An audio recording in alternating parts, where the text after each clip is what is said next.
Hello अपनी पढ़ाकू family, क्या हालचाल। तो आइए आज हम आपके लिए लेकर आए हैं क्लास 10th के साइंस का चैप्टर नंबर 5 लाइफ प्रोसेसेस का लेक्चर नंबर 6 लेकर के। तो आइए स्टार्ट करते हैं। अभी हमने अपने लास्ट लेक्चर में जो है हम बात कर रहे थे किसके बारे में, ह्यूमन डाइजेस्टिव सिस्टम के बारे में, ह्यूमन डाइजेस्टिव सिस्टम के बारे में। हाँ, ये उसी में आ जाता है जिसको हम लिखते हैं न्यूट्रिशन इन ह्यूमंस। ओके, सो वो पढ़ते पढ़ते जो है हम कहाँ तक पहुँच गए थे। हमने पढ़ लिया था कि डाइजेशन किस तरीके से मुंह में होता है, यानी कि माउथ में डाइजेशन की क्या प्रोसेस रहती है, एंड देन जो है हम स्मॉल इंटेस्टाइन तक पहुँचने वाले थे। ठीक है, और हम जो है इसमें बीच में स्टमक भी कवर कर चुके थे। सो आज का लेक्चर रहने वाला है हमारा स्मॉल इंटेस्टाइन के बारे में एंड लार्ज इंटेस्टाइन के बारे में, कि इनमें जो है हमारा न्यूट्रिशन किस तरीके से होता है। ओके, सो सबसे पहले अपनी मेन हेडिंग डाल लेते हैं हम। क्या है that nutrition in human beings.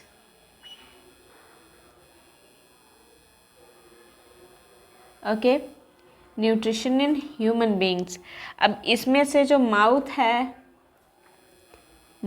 है उसका भी पार्ट हम कवर कर चुके हैं। देन हमारा जो स्टमक है इसका भी पार्ट हम जो है कवर कर चुके हैं अपने लास्ट लेक्चर में। तो अगर आपने अभी तक नहीं देखा है तो आप देख सकते हैं। ओके, अब जो है अब हम क्या बात करेंगे, स्मॉल इंटेस्टाइन के बारे में। सो ये आ जाता है हमारा 4th नंबर पर। कैसे? क्योंकि बीच में हमारा यहाँ पर ईसोफेगस भी तो था ना, ईसोफेगस। ओके, सो 4th नंबर पर हम बात करेंगे अब स्मॉल इंटेस्टाइन के बारे में। स्मॉल इंटेस्टाइन कि ये जो है क्या क्या करती है, क्या क्या डाइजेशन में जो है ये यहाँ पर योगदान देती है। ओके, अब देखो स्मॉल इंटेस्टाइन कहने के लिए तो स्मॉल है, ठीक है, लेकिन ये लॉन्गेस्ट पार्ट है पूरे हमारे एलिमेंट्री कैनाल का। ठीक है, सबसे लंबा पार्ट यही होता है, क्योंकि बहुत ज़्यादा जो लंबाई है ये घेरे हुए होता है। सो हम अपना इसके बारे में फर्स्ट पॉइंट लिख लेते हैं that it is the longest part of the alimentary canal. It is the longest part of the elementary canal। सो हम कह सकते हैं कि हमें इसके नाम पे नहीं जाना है, इसका नाम ज़रूर है स्मॉल इंटेस्टाइन, बट ये काफ़ी बड़ी है। ठीक है, एंड स्मॉल इंटेस्टाइन जो होता है ये मेन साइट होती है डाइजेशन के लिए। सबसे ज़्यादा डाइजेशन जो होता है, डाइजेशन, एब्जॉर्प्शन, सब कुछ इसी में होता है। ओके, सो कह सकते हैं कि हमारी जो स्मॉल इंटेस्टाइन होती है ये कंप्लीट डाइजेशन करती है। यहाँ पे जो है हमारे डाइजेशन की प्रोसेस समाप्त हो जाती है। ठीक है, इसके बाद जो है चीज़ों का सिर्फ एब्जॉर्प्शन होता है हमारी लार्ज इंटेस्टाइन में एंड स्मॉल इंटेस्टाइन में, एंड देन जो अनडाइजेस्टेड फूड होता है वो हमारी बॉडी से बाहर चला जाता है। ओके, सो हम कह सकते हैं that small intestine is the site of complete digestion. It is the site of complete digestion. Complete digestion अब किस किस का करती है ये भी देख लेते हैं। Digestion of carbohydrates. हमने क्या पढ़ा था कि हम जो भी चीज़ें खाते हैं उसमें कौन कौन सी चीज़ें आती हैं, कार्बोहाइड्रेट्स आते हैं, प्रोटीन्स आते हैं, फैट्स आते हैं। सो चाहे कार्बोहाइड्रेट्स हो, चाहे वो फैट्स हो, चाहे वो प्रोटीन्स हो, स्मॉल इंटेस्टाइन में आकर के सभी का जो है डाइजेशन अपने एंड मोमेंट पर पहुंच जाता है। ठीक है, यहाँ पर जो है काम खत्म हो जाता है। सो कार्बोहाइड्रेट्स हो गए, प्रोटीन्स हो जाते हैं, प्रोटीन्स एंड फैट्स। सो ये जो होते हैं कंपोनेंट्स होते हैं जिनका यहाँ पर डाइजेशन हो रहा होता है हमारे स्मॉल इंटेस्टाइन में। ओके, ये तो हो जाता है हमारे स्मॉल इंटेस्टाइन में डाइजेशन की बात। अब हमने जो है यहाँ पर बात करी थी कि ये लॉन्गेस्ट पार्ट होता है, तो फिर हम इसको स्मॉल इंटेस्टाइन क्यों बोलते हैं? इसके पीछे भी तो कोई रीज़न होना चाहिए ना। तो लॉन्गेस्ट पार्ट होने के बावजूद भी हम इसको स्मॉल इंटेस्टाइन बोलते हैं। इसका रीज़न ये है क्योंकि ये एकदम से इधर मुड़ मुड़ा के जो है एकदम कॉम्पैक्ट स्पेस में फिट हो जाती है, ठीक है। बहुत ही कम जगह में जो है ये अपना बसेरा बना लेती है। सो हम यहाँ पर लिख सकते हैं that it is fitted into a compact space. अब क्यों? क्योंकि इसमें कॉइलिंग बहुत ज़्यादा होती है। कॉइलिंग का मतलब है कि इसमें उतार चढ़ाव, इसकी स्ट्रक्चर जो होती है एकदम मुड़ी मुड़ी सी होती है। सो ये जो है एकदम मुड़ मुड़ा के जो है एक जगह पे शांति से बैठ जाती है। ओके, सो हम अपना नेक्स्ट पॉइंट लिखते हैं that it is fitted into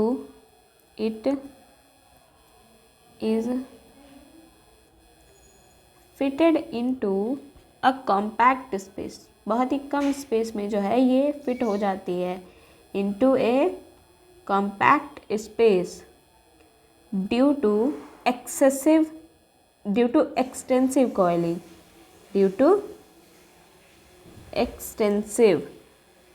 coiling। सो इतनी ज़्यादा मुड़ मुड़ा के जो है वो अपना शांति से एक जगह पे बैठ जाती है, ठीक है। अब इसकी एक और दिलचस्प बात होती है कि इसकी लेंथ जो होती है वो डिफरेंट एनिमल्स में डिफरेंट होती है। क्यों? क्योंकि कौन सा एनिमल किस टाइप का खाना खा रहा है उसके बेसिस पर जो है इनकी लेंथ जो होती है वो अलग अलग होती है। अब ऐसा इसलिए होता है क्योंकि देखो, नेचर को एक एक सेल को चलाने के लिए एनर्जी की ज़रूरत पड़ती है ना। सो इतनी फालतू की एनर्जी नहीं है हमारे पास कि हम जिस चीज़ की हमें ज़रूरत नहीं है वो भी हम अपनी बॉडी में ले लेकर घूमें। ओके, सो इसीलिए जो है इसकी लेंथ जो होती है वो डिफ़र करती है एनिमल्स पर कि वो क्या खा रहे हैं।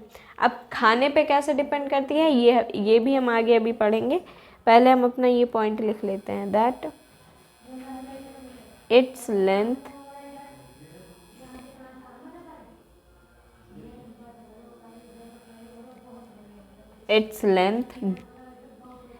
differs in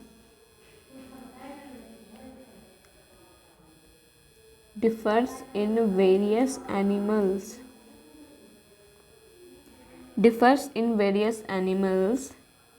किस पे डिपेंड करती हुई? Depending on the food they eat। यानी कि वो जिस टाइप का खाना खाते हैं उसके बेसिस पे यहाँ पर इसकी लेंथ डिपेंड कर रही होती है। अब कैसे? देखो, कुछ एनिमल्स होते हैं जो कि अपना घास फूस खा के काम चलाते हैं। कुछ एनिमल्स होते हैं जो कि आपके कार्निवोर्स होते हैं, यानी कि जो बाकी जानवरों को खा लेते हैं या फिर मांस मीट वगैरह खाते हैं, ठीक है। सो इनकी वजह से जो है स्मॉल इंटेस्टाइन में की लेंथ जो होती है वो डिफ़र करती है, ठीक है। हर्बीवोर्स जो होते हैं यानी कि जो शाकाहारी होते हैं उनमें जो है स्मॉल इंटेस्टाइन थोड़ी लंबी पाई जाती है, और जो कार्निवोर्स होते हैं यानी कि जो मांसाहारी होते हैं उनमें हमारी जो ये स्मॉल इंटेस्टाइन होती है ये थोड़ी हमारी कम होती है लेंथ में, ठीक है। सो let's get to the point that herbivores have longer small intestine than carnivores।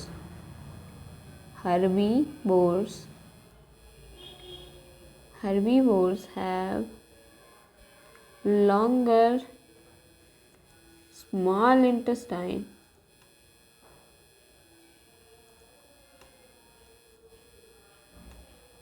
than carnivores। Okay, यानी कि जो हर्बीवोर्स होते हैं उनमें अलग होता है एंड कार्निवोर्स जो होते हैं उनमें थोड़ी कम होती है इसकी लेंथ, ठीक है। अब हर्बीवोर्स कौन से हो गए? ये हमारे हो गए शाकाहारी जो कि अपना घास फूस खा के काम चला रहे हैं, ठीक है। कार्निवोर्स कौन से हो गए हमारे? ये हो गए मांसाहारी जो कि मांस वगैरह खाते हैं, ठीक है। अब ऐसा क्यों होता है, क्योंकि अगर बात करें तो नेचर का थोड़ी ना इन्होंने कुछ बिगाड़ा है। तो ऐसा क्यों होता है कि शाकाहारी जो होते हैं उनको लंबी स्मॉल इंटेस्टाइन चाहिए होती है अपने खाने के पाचन के लिए। ऐसा इसलिए होता है क्योंकि जो हमारे ये हर्बीवोर्स होते हैं ये घास फूस खाते हैं, ठीक है। अब ये बात हम सभी को पता है कि जो पेड़ पौधे होते हैं उनमें सेल्यूलोज पाया जाता है, ठीक है। अब सेल्यूलोज जो होता है वो काफ़ी जटिल, काफ़ी कॉम्प्लेक्स जो होता है मॉलिक्यूल होता है। सो उसको पचाने के लिए टाइम भी ज़्यादा लगता है एंड एनर्जी भी ज़्यादा लगती है। सो इसीलिए जो है हर्बीवोर्स में स्मॉल इंटेस्टाइन थोड़ी लंबी होती है ताकि सेल्यूलोज को प्रॉपर टाइम मिल जाए अपने आप को पूरा पचाने के लिए। ओके, सो ये रीज़न होता है। जबकि जो हमारा मीट होता है, जो हमारा मांस होता है, ये थोड़ा सा इजी होता है, ठीक है। ये हमारे सिंपलर साइड में ही पड़ जाता है, इसको पचाना थोड़ा आसान होता है। तो जो कार्निवोर्स होते हैं उनमें हमारी जो स्मॉल इंटेस्टाइन है उसकी लेंथ जो है थोड़ी कम ही रहती है, ठीक है। सो ये हम अपने पॉइंट्स भी लिख लेते हैं दैट क्या, that grass takes, because grass takes longer to digest. Grass takes longer to digest due to cellulose, ठीक है। ग्रास जो होती है, घास होती है, उसमें सेल्यूलोज पाया जाता है और उसको पचाने में टाइम लग जाता है, ठीक है।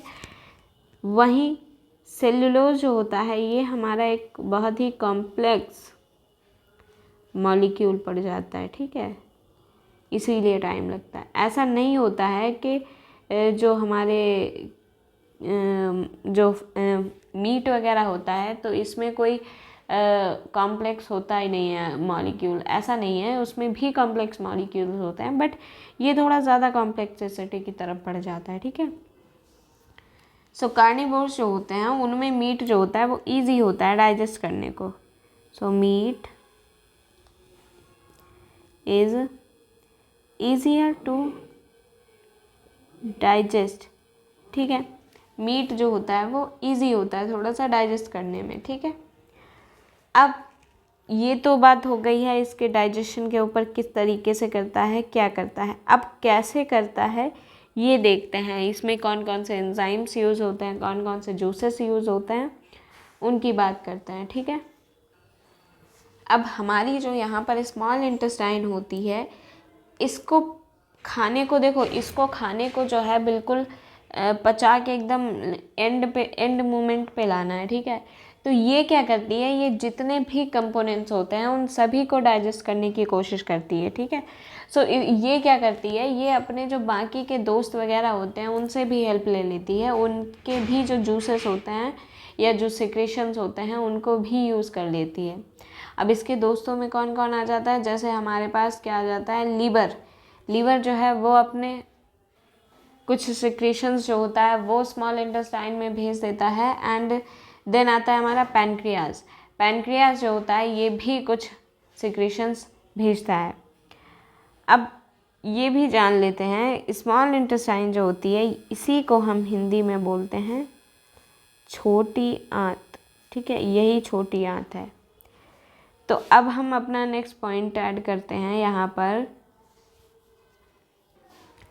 सो क्या है ये, that small intestine receives the secretion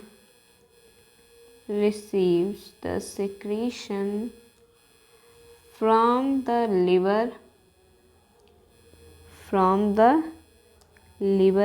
and pancreas, okay, from the liver and pancreas, ठीक है।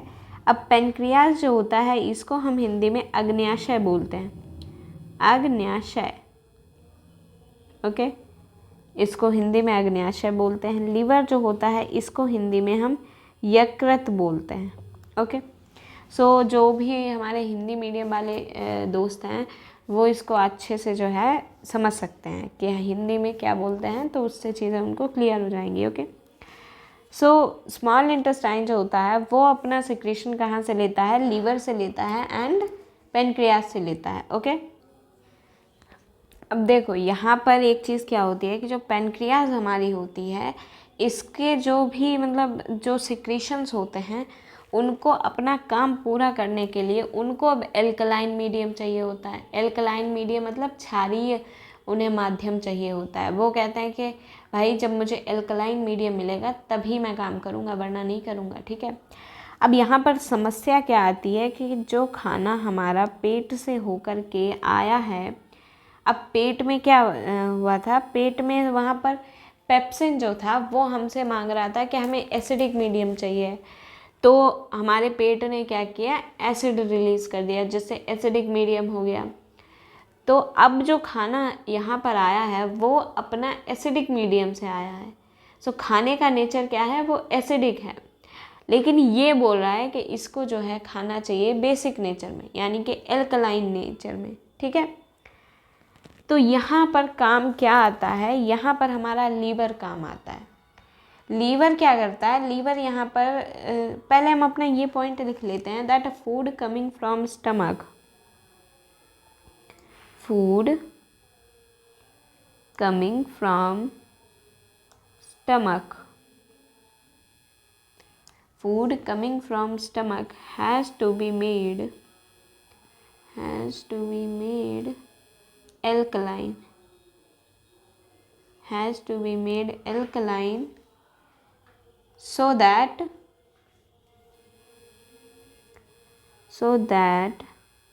pancreatic juices can act on it, so that pancreatic juices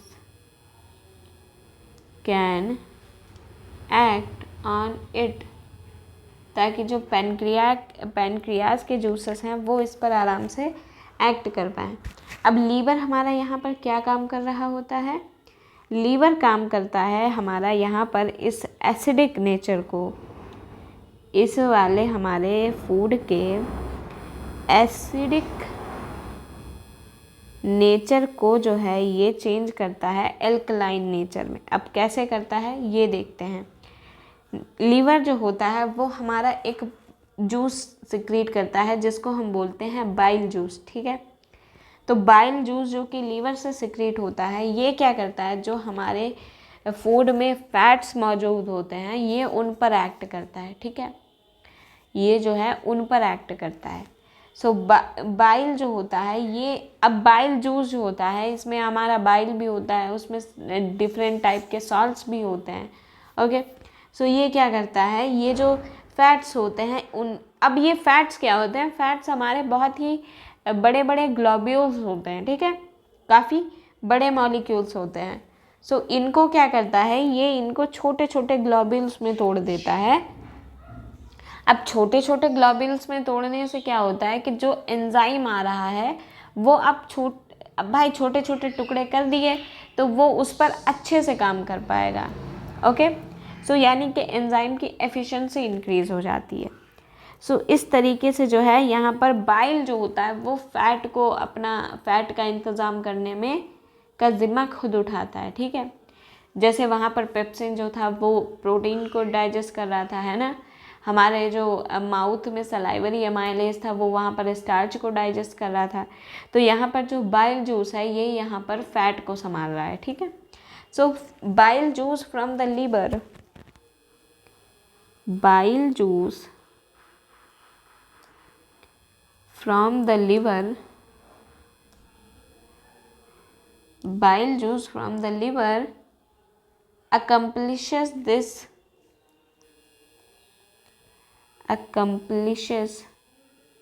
this क्या, खाने को एल्कलाइन में चेंज करना। ठीक है, accomplishes this in addition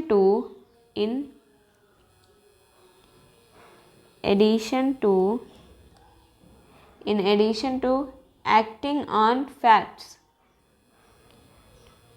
acting on fats. Okay, so यहाँ पर जो बाइल जूसेस होते हैं ये हमारे फैट्स पर काम करते हैं।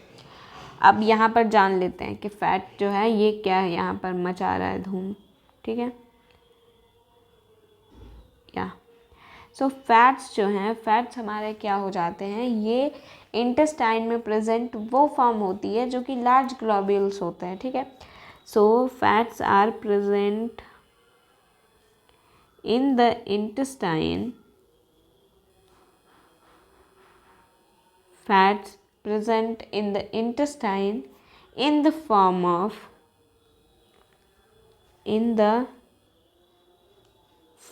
of large globules. Large globules, globules क्या होते हैं, बहुत सारे मॉलिक्यूल्स एक साथ मिल करके जो है एक पूरा गोला ऐसा तैयार करते हैं, उसी को जो है हम ग्लोब्यूल्स बोलते हैं, ठीक है। सो ये लार्ज ग्लोब्यूल्स के तरह होते हैं। अब जब ये इतने बड़े ग्लोब्यूल्स बन जाते हैं, इसके अंदर इतने सारे मॉलिक्यूल्स होते हैं, तो क्या होता है कि एंजाइम जो होता है वो इन पर अच्छे से एक्ट नहीं कर पाता है, ठीक है। सो ये जो होता है ये डिफ़िकल्टी पैदा कर देते हैं एंजाइम के लिए कि वो इन पर काम कर सके, ठीक है। सो present in the intestine in the form of large globules which makes it difficult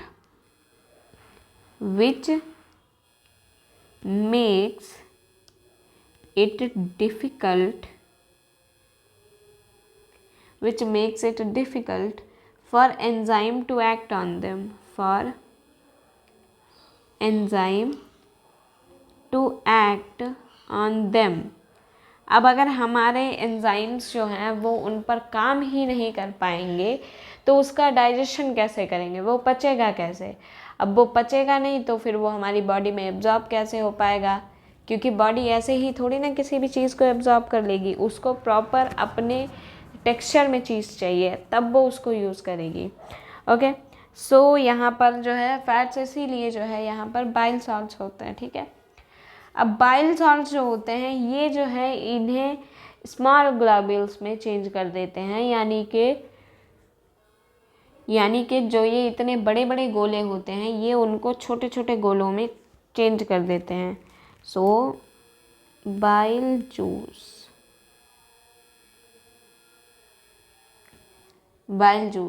breaks them down into small globules, breaks them down into small globules,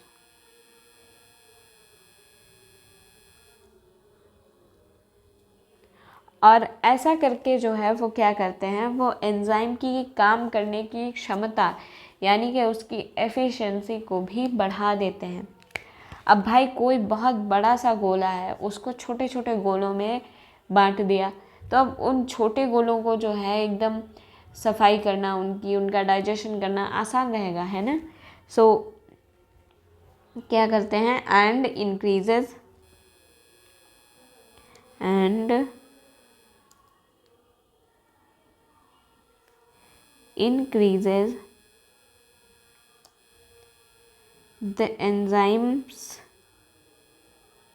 the enzyme efficiency।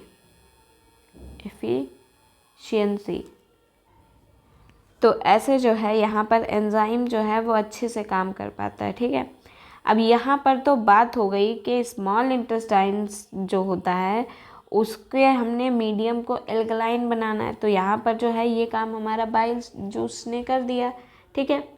Bile juice ने ये काम कर दिया। अब यहाँ पर सबसे ज़्यादा इस बात का हुआ किसने बनाया था, पेनक्रियाज ने, कि उसका जो सिक्रीशन है वो काम तब तक नहीं करेगा जब तक एल्कलाइन मीडियम नहीं होगा, है ना। तो अब पेनक्रियाज के सिक्रीशंस होते क्या हैं ये देख लेते हैं, ठीक है। ये देखना इम्पॉर्टेंट है काफ़ी। So let's see. सो क्या आता है यहाँ पर, पेनक्रियाज जो होता है ये क्या सिक्रेट करता है, सबसे पहले पेनक्रियाज जो होता है वो सिक्रेट करता है पेनक्रियाटिक जूस।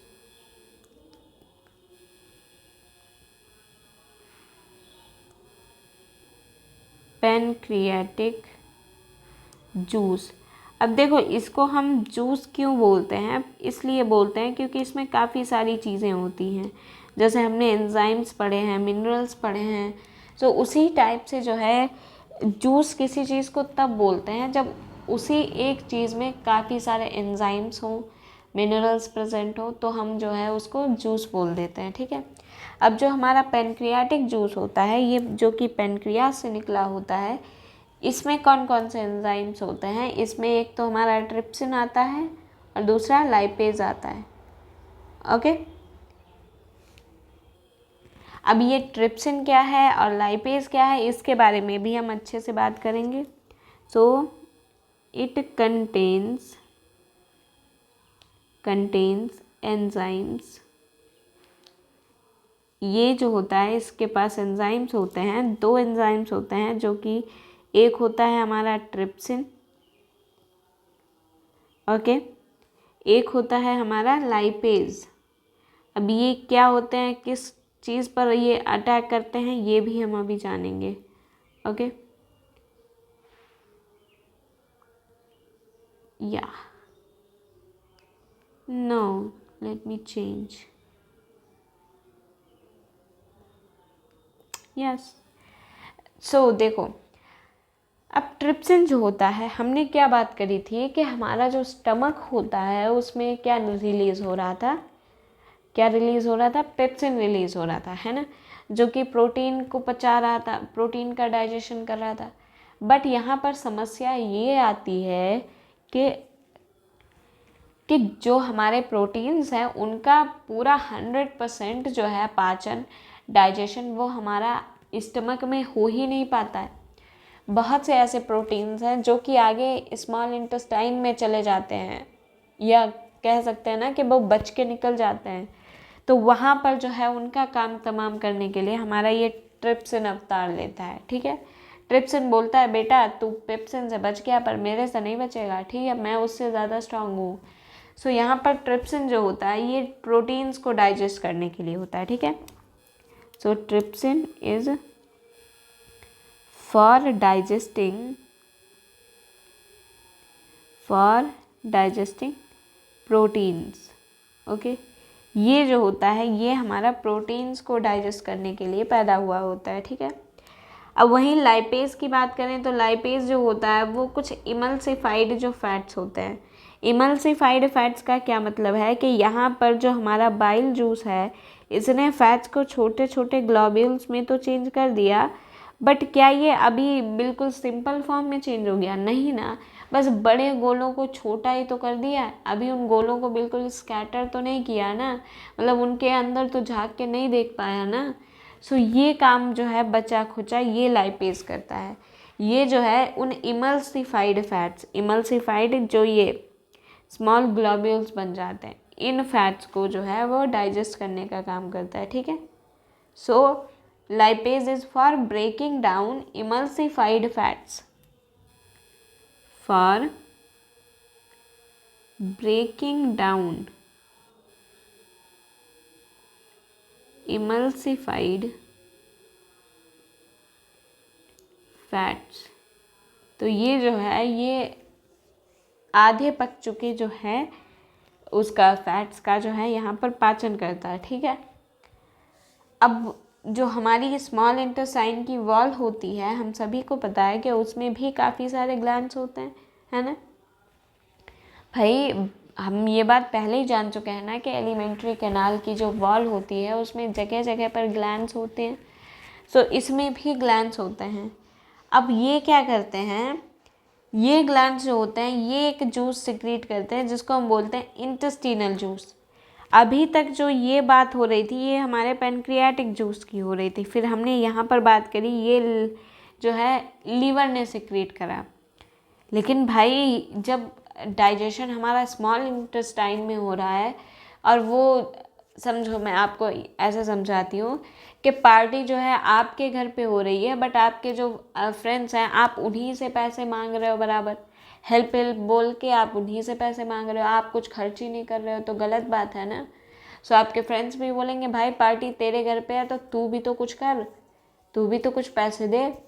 तो यहाँ पर वही बात आती है कि लिवर और पेनक्रियाज ने तो अपना काम उतना कर दिया, अब बारी आती है स्मॉल इंटेस्टाइन की, डाइजेशन इसमें हो रहा है तो ये भी तो अपने कुछ जूसेस, कुछ एंजाइम्स रिलीज करेगा ना। सो इसकी जो वॉल में ग्लैंड्स मौजूद होती हैं, यानी कि इसकी दीवार में जो ग्रंथियाँ मौजूद होती हैं, वो यहाँ पर इंटेस्टिनल जूस सिक्रीट करती हैं। ठीक है, अब ये जो है ये अपना जो है काम यहाँ पर जो है सारा कुछ कर करा के काम तमाम करता है और बोलता है चल अब आगे बढ़, बहुत हो गया तेरा। ठीक है, खाना जो है फिर यहाँ से आगे बढ़ जाता है। सो हम अपना ये पॉइंट लिख लेते हैं that the wall of small intestine, the wall of small intestine, the wall of small intestine contains glands, contains glands। Glands को क्या बोलते हैं हिंदी में? ग्रंथि, जो कि क्या हमें यहाँ पर सिक्रेट करती हैं इंटेस्टिनल जूस, सिक्रेट्स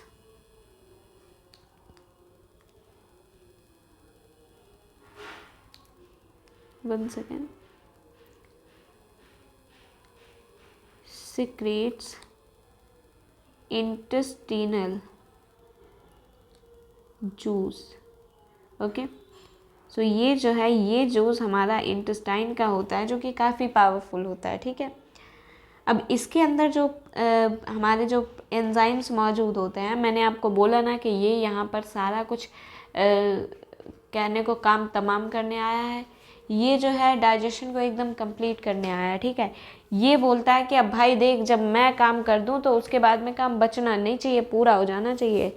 ठीक है, तो इंटेस्टिनल जूस जो होता है ये क्या करता है, अब देखो जब इंटेस्टिनल जूस काम करने आया है तो हमारे पास क्या क्या मौजूद है? हमारे पास मौजूद है प्रोटीन्स, है ना, प्रोटीन्स मौजूद हैं। हमारे पास थोड़े से कॉम्प्लेक्स कार्ब्स मौजूद हैं, यानी कि कार्बोहाइड्रेट्स मौजूद हैं। ठीक है, कॉम्प्लेक्स कार्ब्स मौजूद हैं। फिर और क्या मौजूद है? अभी भी हमारे पास थोड़े बहुत फैट्स मौजूद हैं, है ना। तो ये चीज़ें जो हैं ये अभी तक मौजूद हैं हमारे पास इंटेस्टाइन में, जिनका अभी तक पाचन हुआ ही नहीं है। सो इन चीज़ों के लिए जो है यहाँ पर इसने अवतार लिया है। अब ये जो है इनको, इसके जो एंजाइम्स होते हैं वो इन चीज़ों को अलग कर देते हैं। क्या अलग नहीं कर देते, मतलब सिंपल फॉर्म में तोड़ देते हैं। ठीक है, सो enzymes present in it, enzymes present in it convert बदल देते हैं किसको? जो प्रोटीन्स होते हैं। अब प्रोटीन्स जो होते हैं ये हमारे किससे बने होते हैं? अमीनो एसिड से। जब अमीनो एसिड्स एक दूसरे से जुड़ जुड़ के काफ़ी मात्रा में जब जुड़ जाते हैं तो वो एक चेन टाइप की बनाते हैं, जिसको हम कॉम्प्लेक्स चेन बनाते हैं, जिसको हम क्या बोलते हैं? प्रोटीन्स बोलते हैं। ठीक है, सो यहाँ पर जो प्रोटीन्स होते हैं वो वापस से अपने जो है अमीनो एसिड्स में चेंज हो जाते हैं। भाई सिंपल फॉर्म में एब्जॉर्ब करना है। सो प्रोटीन हमारे अमीनो एसिड्स में चेंज हो जाते हैं। फिर कॉम्प्लेक्स जो कार्बोहाइड्रेट्स होते हैं, कॉम्प्लेक्स कार्ब्स। अब कार्बोहाइड्रेट को हमें किस में चेंज करना है? ग्लूकोज में। ग्लूकोज ऐसा कार्बोहाइड्रेट है जो कि एकदम सिंपल है और इसको एब्जॉर्ब किया जा सकता है सेल्स के द्वारा अपने ज़रूरतों के लिए, एनर्जी बनाने के लिए। ओके, सो प्रोटीन जो है वो हमारा अमीनो एसिड में चेंज हो गया। कॉम्प्लेक्स कार्बोहाइड्रेट्स जो हैं वो हमारे ग्लूकोज में चेंज हो जाते हैं। एंड फैट्स जो होते हैं जो कि बच जाते हैं ये लास्ट में चेंज हो जाते हैं फैटी एसिड में प्लस ग्लिसरॉल में। ओके, सो ये जो होता है यहाँ पर आके इतना काम जो है ये कर देता है कौन? Intestinal juice. Okay, 1 second. So भाई उसकी बात भी कहना उसका बिल्कुल सही है कि जब मैं इतने सारी चीज़ें लेकर आ रहा हूँ तो मेरे जाने के बाद फिर काम बचना ही नहीं चाहिए ना, पूरा हो जाना चाहिए। तो यहाँ पर जो है ये चीज़ें जो हैं इस तरीके से जो हैं इधर उधर ट्रांसफॉर्म हो जाती है। ओके, अब ये तो यहाँ पर जो है हमारे डाइजेशन की बात हो गई। अब एब्जॉर्प्शन भी तो स्मॉल इंटेस्टाइन में होता है। अब एब्जॉर्प्शन जो होता है ये हमारी जो दीवार होती है, किसकी, जो हमारी ये दीवार होती है स्मॉल इंटेस्टाइन की, यही जो होती है यहाँ पर एब्जॉर्प्शन का काम करती है, ठीक है। सो वॉल जो होती है ये क्या करती है, डाइजेस्टेड फूड को एब्जॉर्ब करती है, ठीक है। Digested food is absorbed. तो यहाँ पर जो है ये खाने को एब्जॉर्ब कर लेती है, ओके। अब एब्जॉर्ब करने के लिए भी तो कोई चीज़ होगी ना जहाँ से एब्जॉर्ब होगी, ऐसे क्या कहीं से भी एब्जॉर्ब होने लगेगी? ये ऐसे तो हम अपने हाथ पे रख लें कोई चीज़ तो वो वहाँ से एब्जॉर्ब होने लग जाए, है ना। तो इसके लिए क्या होता है कि जो हमारी इंटेस्टाइन की इनर लाइनिंग होती है, इनर लाइनिंग जो होती है उसमें पहली बात तो काफ़ी तरीके के फिंगर लाइक प्रोजेक्शंस होते हैं। फिंगर लाइक मतलब मैं यहाँ पर आपको डायग्राम बना के ऐसे दिखा देती हूँ कि अगर ये हमारी वॉल है मान लो इंटेस्टाइन की, तो उस पर इस तरीके से फिंगर लाइक प्रोजेक्शंस मौजूद होते हैं। अब ये क्यों मौजूद होते हैं, इनके पीछे भी जो है रीज़न है, ठीक है। क्या रीज़न है कि ये क्या करते हैं, ये सरफेस एरिया बढ़ा देते हैं ताकि एब्जॉर्प्शन और जल्दी जल्दी हो। भाई देखो अभी इतनी जगह थी सिर्फ एब्जॉर्ब करने के लिए, अभी ये ऐसे फैल के इतनी हो गई, तो यहाँ से भी होगा, यहाँ से भी होगा, यहाँ से भी होगा, हर जगह से हो सकता है ना। सो इसीलिए जो है यहाँ पर सरफेस एरिया बढ़ जाता है ताकि एब्जॉर्प्शन जल्दी जल्दी हो, चीज़ें एक्यूमुलेट ना हो पाए, भीड़ ना लग पाए, तो इसलिए, ठीक है। सो वॉल जो होती है इट कंटेन्स इनर लाइनिंग्स,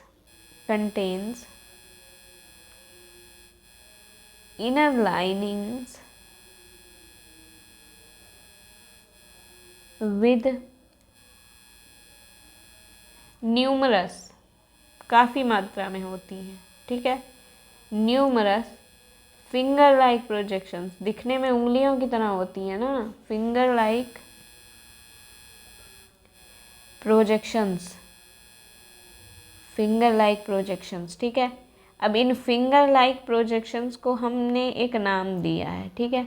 अब ये नाम क्या रहता है, ये नाम है हमारा विलाई। इनको जो है हम विलाई बोलते हैं।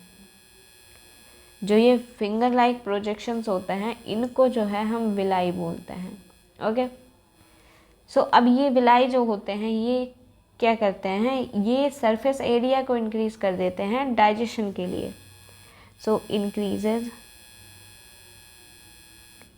Surface area for the absorption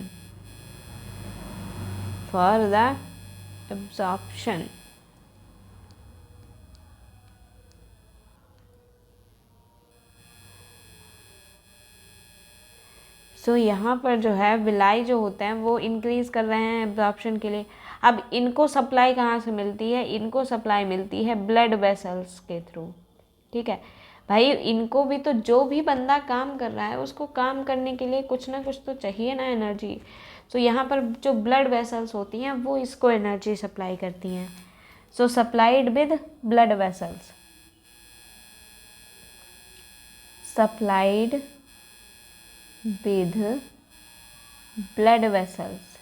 blood vessels जो होते हैं वो यहाँ पर जो है सप्लाई करते हैं आकर के, ठीक है। और क्या करते हैं कि जो खाना एब्जॉर्ब हो चुका होता है उसको भी ये ब्लड वेसल्स ही लेकर के ऐसे जाते हैं और ये यहाँ पर ब्लड स्ट्रीम में इसको मिक्स कर देते हैं, ठीक है। सो ब्लड वेसल्स जो होते हैं यही खाने को एब्जॉर्ब कर लेते हैं और इसको जो है each and every cell of body तक लेकर के जाते हैं।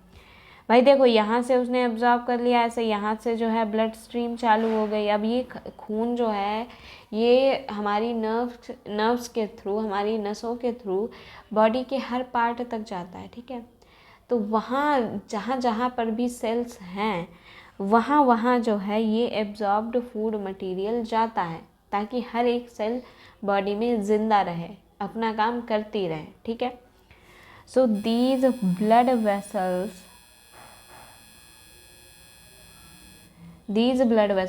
take the absorbed food, take the absorbed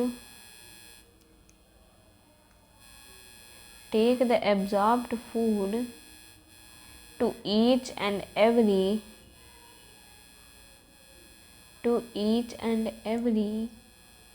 cell of the body. तो इस तरीके से जो है खाना हमारी हर एक सेल तक पहुंचता है, ठीक है। अब यहाँ पर जो है रोल ख़त्म होता है हमारी स्मॉल इंटेस्टाइन का। सो देखा आपने कितना इम्पॉर्टेंट रोल प्ले करती है, पूरा जो डाइजेशन है यही यहाँ पर निपटा रही होती है। अब नेक्स्ट जो है हमारी बात आती है यहाँ पर लार्ज इंटेस्टाइन को लेकर के। नेक्स्ट पॉइंट हमारा है लार्ज इंटेस्टाइन। लार्ज इंटेस्टाइन जो होती है इसको हम हिंदी में बोलते हैं बड़ी आंत। बड़ी आंत इसलिए बड़ी कही जाती है क्योंकि ये जो होती है ये थोड़ी मोटी होती है, ठीक है, ये काफ़ी मोटी होती है। ओके, सो इसमें क्या होता है, ये देखो, ये भाई अपना क्या करती है, ये जो अनएब्जॉर्ब्ड फूड होता है उसको यहाँ भेजा जाता है। भाई देखो, यहाँ पे खाना बना तो यहाँ से यहाँ पे जो है एब्जॉर्प्शन हो रहा है। अब कुछ चीज़ें एब्जॉर्ब हो गई हैं, कुछ बच गई जो काम की नहीं है, जो कि नुकसान पहुंचा सकती हैं, तो उनको जो है यहाँ भेज दिया जाता है। इसको हम कह सकते हैं कि ये एक तरीके से डस्टबिन का काम करता है, ठीक है।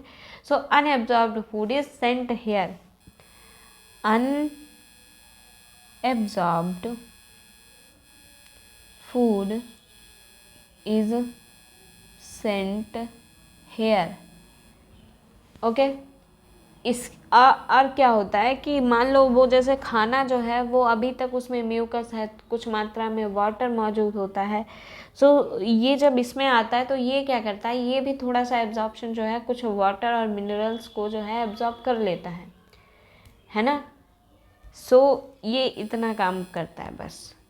सो its walls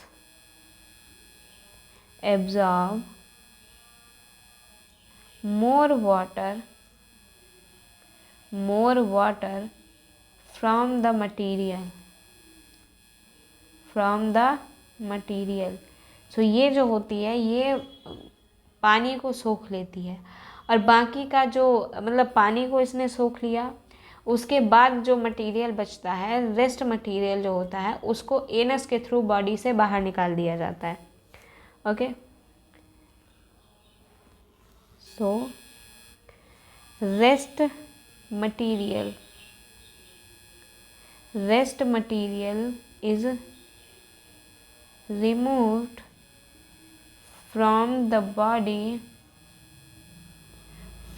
body by the anus, ठीक है, बाय द एनस के थ्रू जो है इसको बाहर निकाल दिया जाता है। जो खाना नहीं पच पाता है, जो एकदम कह सकते हैं कि कूड़ा कचड़ा समझ लो, ठीक है भाई, कूड़े कचड़े को हम फेंक ही तो देते हैं, तो ये हमारी बॉडी भी उसको बाहर निकाल देती है, ठीक है।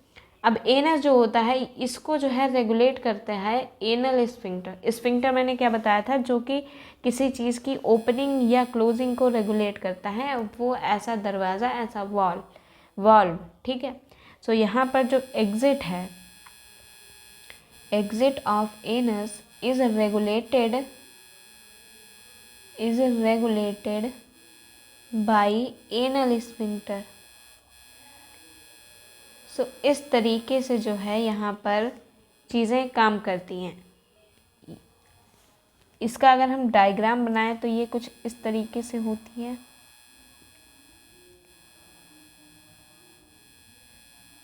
ओके, देखिए आप देख सकते हैं ये काफ़ी चौड़ी होती है, ठीक है, इसीलिए जो है हम इसको जो है यहाँ पर वन सेकेंड इसको जो है हम यहाँ पर बड़ी आंत बोलते हैं, ठीक है। इस तरीके से होती है, यहाँ पर जो है इसमें अपेंडिक्स लगी हुई होती है। सो ये जो है ये हमारी बड़ी आंत है।